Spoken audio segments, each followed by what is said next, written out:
check and see if your microphone is muted on the computer, because it may be muted that way, and that's why we can't hear you, because I see the microphone being muted by yourself.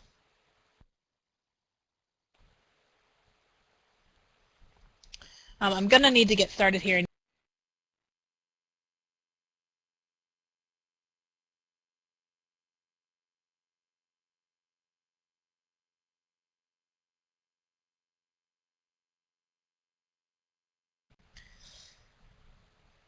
Okay, hopefully we'll have Kristen working with Maria to get her microphone going, but I need to go ahead and get started because it's 5 after 11, or 11 here in Boulder, and as Katie mentioned, it is snowing lightly. We've had snow every week for the month of April. It's been, we need the precipitation, so it's been nice, but it is a little chilly and we're all ready for spring, I think.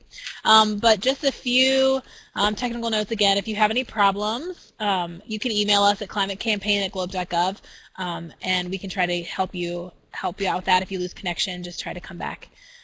So today's webinar is on Globe Data in Action with examples from the Latin America and Caribbean region. I'm really excited to have two wonderful trainers here with us to give the presentations of activities going on in their countries, and I will introduce them in just a few minutes. So this is how the presentation is going to go. I'll give some background on Latin America and Caribbean region. I will introduce our presenters, and then they will take over giving the examples from the region, and then we'll go over some upcoming dates for the rest of the SCRC. So the Globe Latin America and Caribbean region is composed of 18 countries, and the countries are listed down here underneath the banner from their website. So if you're interested in visiting the Latin America and Caribbean region website, I have a link down at Related Web Links. Uruguay was the first country to join, and they joined on April 21st, 1995, and Chile joined the day after, which was on Earth Day in 1995, so on April 22nd. So happy anniversary to those two countries.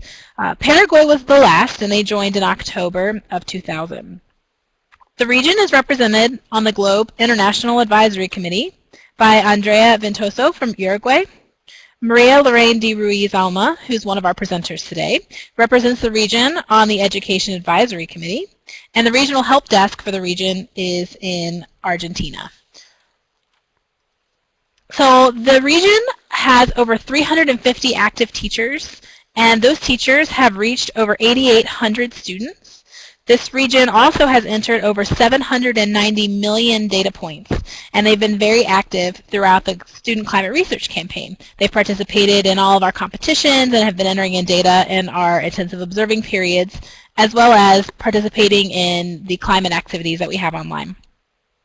So the images on this slide are just some pictures from the various activities throughout the region. So I believe that I have Paraguay, Peru, and the Dominican Republic represented here. These were all taken from the Latin America and Caribbean region's Facebook page, which is very active, and I encourage you also to search for them and follow their activities. So our presenters today are Maria Lorraine de Ruiz Alma. She's the country coordinator for the Dominican Republic.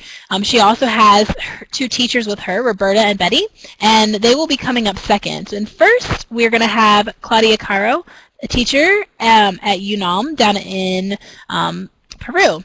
So I'm going to turn it over to Claudia and let her begin. So Claudia, go ahead and turn your microphone on and begin your presentation.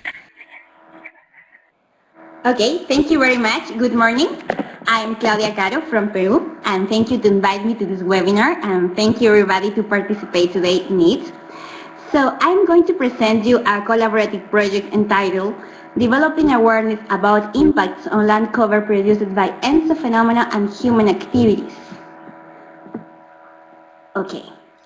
Participants of this project are high school students from Buenos Aires and Junín de los Andes in Argentina, Universitarian students from National Agrarian University La Molina in Lima, Peru, and elementary students from Uruguay, specifically from the scientific club Los Venticos.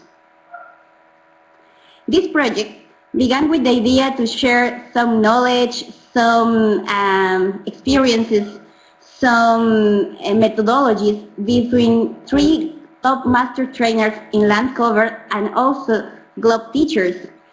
So we were looking for a big question or big observation about how we can investigate how could be the big questions that could involve all our countries and at the same time that could have some relation with the climate. Then we thought about the ENSO phenomena. Why not to research something about the ENSO phenomena? Because this not only have impact in the Latin American region, but also have impact in all the world. In this way, we put some observations. For example, our countries are frequently impacted by ENSO phenomena, but the effects of the ENSO phenomena is not the same in Argentina and Peru. And it's not only the climate change by the ENSO phenomena where changing the land cover, but also the human activities are changing our landscapes. Then we posed 3 questions. How does ENSO phenomena change the land cover in our countries? Is the magnitude of the changes different in each one of our countries? And how the human activities impact the land cover in each one of our countries? Thinking about it, we posed 3 hypotheses. For example, La Niña phenomena negatively influences the MVDI index, and El Niño phenomenon positively influences the MVDI index. We know also that during the El Niño phenomenon, the number of days with temperature of 0 degrees Celsius, the ice cover could be melted. Also, we know that big changes on the land cover occur due to the influence of the human activities. Then, we thought about to select some study sites located between 10 degrees and 40 degrees latitude to south, with influence from the Atlantic and Pacific Oceans. You can see with the red dots our study sites. We have one study site in Junín, Peru. It's close to the second biggest lake from our country in Peru. We have one study site in Junín de los Andes in Argentina, one study site in Buenos Aires, and the last study site in Montevideo, Uruguay. After we select the study sites, we think to select dates in which El Niño and La Niña phenomena occurred. We thought about 2002 for the El Niño and 1999 for La Niña phenomena. After, we need to make the classification and validation of the land cover following the globe protocols based on Landsat images during 2012 and 2013. We are developing this research all these years, for example. We are going to perform some biometric studies in each study site, analyze the changes on the land cover during El Niño and La Niña phenomena using the Landsat image, and we want to analyze atmospheric information of El Niño and La Niña to share how is the impact of El Niño and La Niña in comparison with the neutral years. We want to establish some relationship between MVDI index and the atmospheric data, and observe also impacts of the human activities on land cover. Finally, we want to share all the results. I think that the most important of this project is that it's not only one country developing one globe research. We are 3 countries developing one globe investigation. The main idea is to share methodologies, to share results, and also integrate students from 3 different levels. elementary school, high school, and universitarian students, using not only face-to-face interactions, but also ICT tools.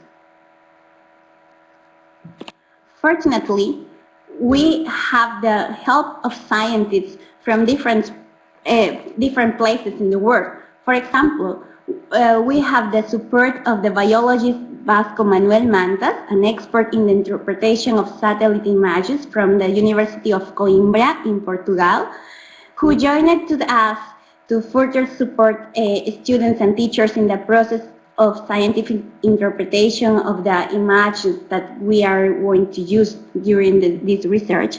And also we have the support of the National University of Comahue in Argentina, represented by the Dr. Ricardo Chobrak, director of the project Learning to Teach Physics and Environmental Education Research Group. We had a first meeting on 13 November and December 1st. This meeting included a teacher workshop, a presentation of the research plan, and sadly Peru could not stay in the first meeting, but we have a video conference with Peru, and we are planning our next meeting in Buenos Aires and Montevideo in November 2013 this year. Finally, I think that the most important are the opinion of the students. So we have some interesting developments and opinions from all of our students. For example, one of the students from the university is planning to develop his thesis work to take or to get the title of the meteorology in Junín with this project. The final work of the university is planning in the frame of this research. I think that this is a big goal for us. Thank you very much.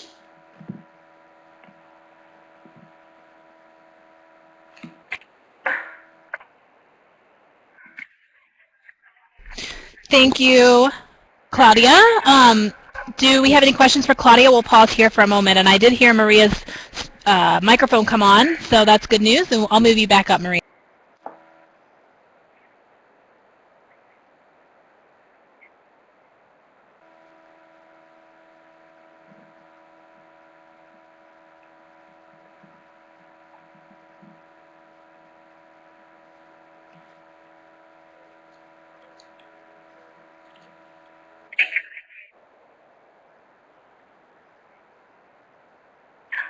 I think.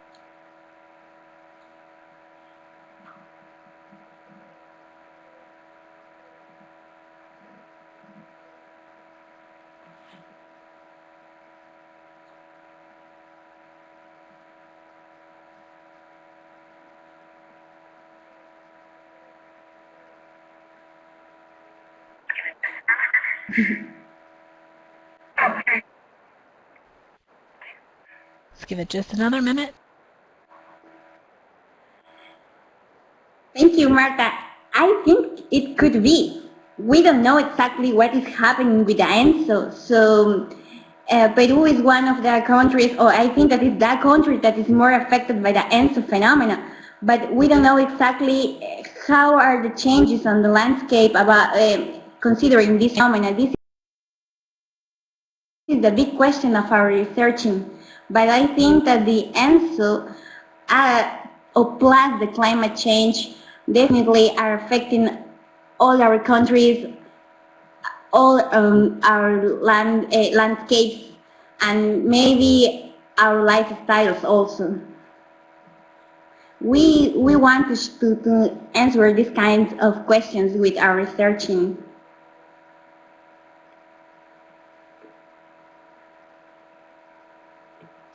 Thank you to you.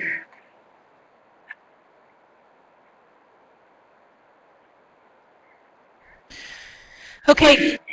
All right. Well, thank you very much, Claudia. I am now going to turn it over to Maria and move you. So thank you very much, Claudia, for your presentation. Okay, Maria, you can turn your microphone on. I did hear you, so I know you had it working for a minute. Okay, hello? Yes, we can hear you. Perfect. Hi, greetings from the sunny side of the world. This is Santo Domingo here. Okay, this is our food project that we are going to present. It was a wonderful activity. We started it with 5th grade students from Santo Domingo and Cusco. Oh, this is me in wearing a tropical attire. So most of you know me and remember our beautiful blue seas. So if you want to visit, you're welcome. So this is our project. It was born in Washington and then at the regional meeting in Santo Domingo, proposed by Teresa Kennedy. And we wanted to do a food project that can connect traditions, cultures, history, geography, economics, and science in a way that it was international and interactive. This project presented a product from one country. In the case of Peru, it was the potato. In the case of Santo Domingo, it was the cassava, yuca. And we also connect social studies because we wanted the kids to know from where those products came from. Also geography, we locate the area, and also we connected with several globe protocols like the atmosphere, cloud cover, the land cover biology, and soil with the pH, color, and structure. It was a lot of fun. The students not only interact between them, they also have a lot of fun. They eat and presented products and food, and they also learn a lot about cultures. The project didn't end here because our 12th grade students and 11th grade students are studying the botanical print because those plants still exist in our Americas, and we can trace from one country to another how these Native Americans moved from one country to our islands in the Caribbean, and that has been a mystery for years, from where the Taino Indians came from. So now with this project, we can find it. Here are the students from the San Martín de Porres school in Cusco, Peru. And there is a picture of Notre Dame, which is the school in Santo Domingo. These two schools that participated. And it was very interesting to know how these students presented not only their studies, but also things that you cannot see in the book. They actually taste and presented juices and food that were preparated, you say? That were prepared with those products. So when the Peruvian kids saw the cassava, they thought it was like a pampita that is soft, but the cassava is hard. And when they saw it, then they said, oh, it is hard. So there are several attributes from those products that you can only see when you are in a webinar, or in this case we use a Skype presentation, which is free. So it is very good that it will not add any cost to the schools, just the investigation and the participation. So now I'm going to leave you with teacher Roberta Urbietite. And she's from Lithuania, but she's right now in Dominican Republic. Those are part of the students of 5th grade that participated in the project. So teacher Roberta, you're in. Hello to everyone. You can hear me.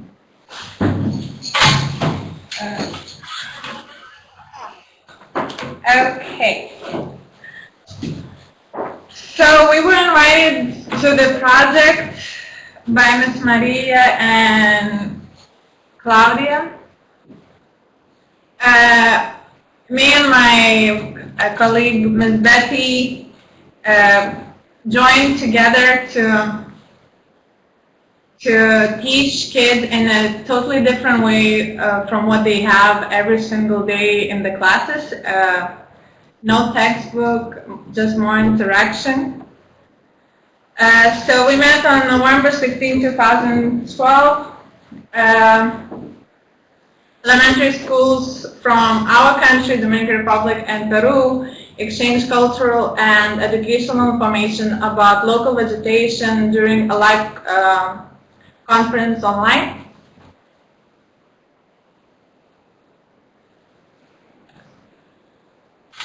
And the purpose of this project was to use internet technologies as a platform for a cross-curricular activity.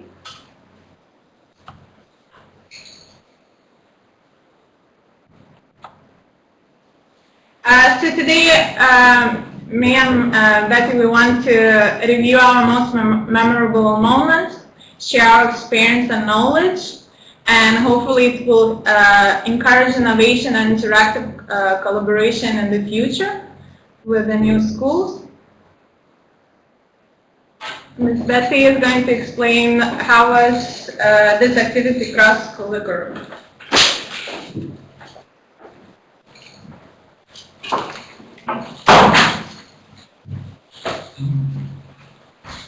Hola, buenas tardes. Hello, good afternoon. Mi nombre es Betty Domínguez, yo soy la profesora de quinto grado del área de español del Colegio Notre Dame en República Dominicana. I'm teacher Betty from Dominican Republic, Notre Dame School. Y junto con Roberta y con Miss María preparamos este proyecto en el cual ahora les vamos a explicar todas las áreas que pudimos integrar. Now we're going to explain all the areas that we integrated. Este fue un programa, un proyecto muy enriquecedor, puesto que los niños, además del tema central, los alimentos, pudieron integrarlo con muchas otras asignaturas. The kids can integrate this project with several subjects. Por ejemplo, en historia, los niños tuvieron que empezar investigando no solo la cultura de nuestros taínos, en todo lo que tiene que ver con su forma de vida, claro, enfatizando en sus hábitos alimentarios. In history, they study the Taino Indians, the Native Americans of the country, and all about how they live, what they eat, etc. También fueron integrados conocimientos de geografía, puesto que nuestros niños investigaron desde la procedencia de los taínos hasta llegar a nuestro territorio, así como las características físicas de nuestro territorio que permitieron este tipo de productos crezcan. So the kids also study the geographic features of our land and why this kind of production can grow in those areas according to the characteristics of the soil, the humidity, etc. Además aprendieron características físicas de suelo sobre toda la región andina, específicamente el Perú, el país con el cual tuvimos el intercambio. They also learn many features about Peruvian soil with the students from Peru. En el área de ciencias, los niños aprendieron sobre los valores nutricionales de alimentos como la yuca, la guayaba, además que incluimos otro tipo de frutas tropicales que consumieron nuestros taínos y que hoy en día son muy abundantes en nuestra isla. They also learn about tropical fruits and all the important vitamins that are in those food. En el área de lenguaje, nuestros niños desarrollaron sus habilidades para comunicarse de manera oral y escrita, pues tuvieron que presentar las conclusiones de su proyecto de manera escrita, además tuvieron que comunicarla oralmente y compartirla con estudiantes de otros países. So our students share everything they investigated with students from other countries, and they also share it between them. En nuestro trabajo también estuvo muy presente el uso de la tecnología, no solo para recolectar los datos, sino también para comunicarlos a otros estudiantes, como por ejemplo el Skype. They use technology, they use Skype. Otra área que estuvo presente en nuestra investigación fue la economía, puesto que nuestro proyecto incluyó el incluyó la investigación sobre el valor económico que tenían estos productos, por ejemplo la yuca, el casabe y la guayaba, que tienen un amplio mercado, consumo local y para la exportación internacional. They also study the economic markets where those products are very important, potato and also the cassava. Además, en este mismo tenor, estuvieron realmente en contacto con los tres niveles económicos, o sea, pudieron observar el proceso de elaboración, por ejemplo, del casabe, desde que es cultivado, o sea, el sector primario, su proceso en las industrias de elaboración del casabe, que ha variado bastante poco desde que nuestros taínos lo elaboraban, hasta llegar al producto final, el cual llega a nosotros. They also learned how the cassava was prepared, and it was a traditional way of doing that since the Native Americans.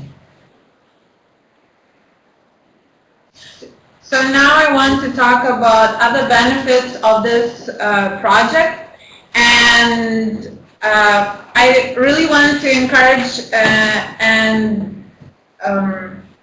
to explain that these kind of projects, international projects between different countries, encourages students self-motivated studying. We noticed that students were excited to investigate more because it is actually related to them, actually interactive and fun for the students.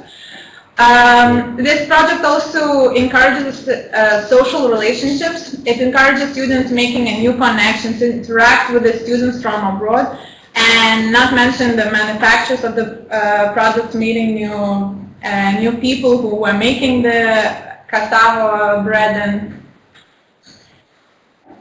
And as the project is actually cross-cultural experience, it places emphasis on the development of practical, creative thinking and inquiry skills, which help children to be more in charge of their own learning. Uses of technologies, as mentioned before. We educate our students with the project like this to use the skills and understand for active participation in a global society. Definitely the project encourages students to investigate more, organize families, trips, of course collaborative work, interaction. What is one of the most important things is sharing the experience with the same age students. And of course, self-esteem simply encourages making better judgments of their own ability to deal with different challenges. And Ms. Beck is going to explain what other new skills and studies they design. They also design different ways of process and store information, research, multisensory learning, and oral presentation. That's very good. We know that this project is definitely fast and effective learning for students, increased motivation, engaged visualization of contents, collaborative efforts, improved performance, participation of learning styles. Our students enhance their knowledge in both Peruvian and Dominican culture, connecting past elements with the present, share the integrative knowledge of science and other subjects, apply different research techniques, examine hands-on economies in terms of sector, primary, secondary, and committed to share with others their message, new knowledge, experience, and skills. Engage in an unforgettable culture educational exchange suitable for various multiple intelligence learning types. So I want to conclude that we cannot wait for the other project this year with Argentina. Yes. We believe it's going to be one more great experience for the students, and it will be an opportunity just to challenge the students in a different activity from what they get every single day. And this must be one of the most important challenges facing the world today, that be able to understand and to learn a different experience from the other students. So we are waiting for you, so you be part of the food project, and this is an international activity full of fun. See you then. Thank you for a wonderful presentation from all three of you. Does anyone have any questions for Maria?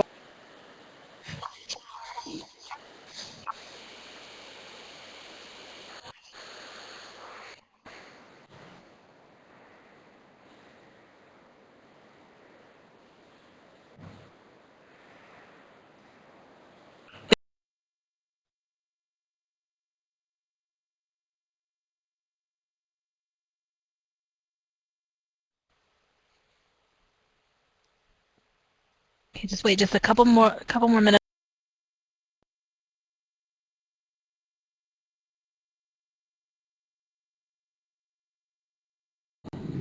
Okay, there we have any advices to start with a similar project? Yes. First, you have to choose one product. Why we choose the potato, because it's the contribution of Peru to the world, and also the cassava is the contribution to the world from Dominican Republic. So you can choose a product that is a contribution of your country to the world, or that is an important cash crop. So the people will know from where it came from. So you can link history, social studies, economics, and also all the globe protocols. And it is incredible how the kids can follow these botanical prints and get more interested, because we also organize a tour to the Los Haitises National Park, where it is the only part of the country that those cassavas that were used by the Taino Indians are still there. So it is very important for you to choose an important and significant product. And then just you have 100 something countries in the world, global schools that can be your partner.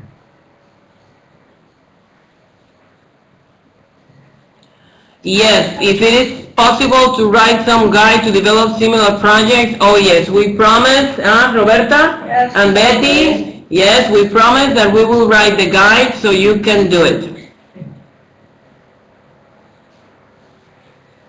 And Claudia? Oh yes. Any more questions? Okay, well, I think we will, if there are any additional questions, we'll have them on the website. There will be a link to a discussion forum, and so if there are any additional questions, they can ask them there. So just to finish up, I'm going to move you down to attendee. Thank you again to all of our presenters. It was a fantastic webinar. So thank you very much. Bye. Okay, so upcoming dates as a reminder, we are currently still in the month of April, and so we have the Climate and Land Cover IOP going on, the Intensive Observing Period. So if you have not yet, go outside and to your land cover sites and take your photographs and submit them to us. We would greatly appreciate it. We also have Phenology and Climate still going on. I know a lot of places in the Northern Hemisphere have seen green up already, but we have not seen bud burst here in Boulder, so we're still going on with that. And in the Southern Hemisphere, you're going through green down, so be sure to check green down and green up in your respective hemispheres and enter that into the database. That also will continue through the month of May. So the next webinar will be May 14th, which is the SCRC quarterly update. That will be also at 17 UTC in this same room. So please be sure to join us then to hear updates on what's going on with the SCRC. Also, some upcoming dates on the 1st of May, the Student Research Exhibition nominations open. So if you are a partner or a country coordinator, you can submit your student presentations to this. This is what will be going on at the annual meeting. We had this last year. It was a great experience, I believe. All of this information can be found on the website, and we also have it down under related web links, the Student Research Exhibition, and you can find more information there.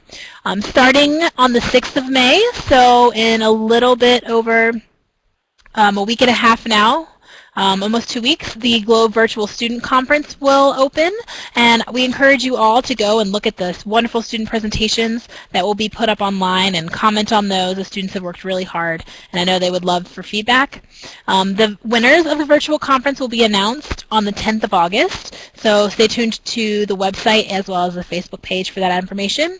And again, the Globe annual meeting will be from the 12th through the 16th of August at NASA's Goddard Space Flight Center in Maryland. And the first 2 nights, the 12th and the 13th, is the Student Research Exhibition. So those are 2 fun nights to see student research and for students to present their research either in person or virtually. So thank you very much for attending today, and again, thank you to our presenters. It was a wonderful webinar, and I enjoyed hearing about the wonderful activities going on in Latin America and Caribbean.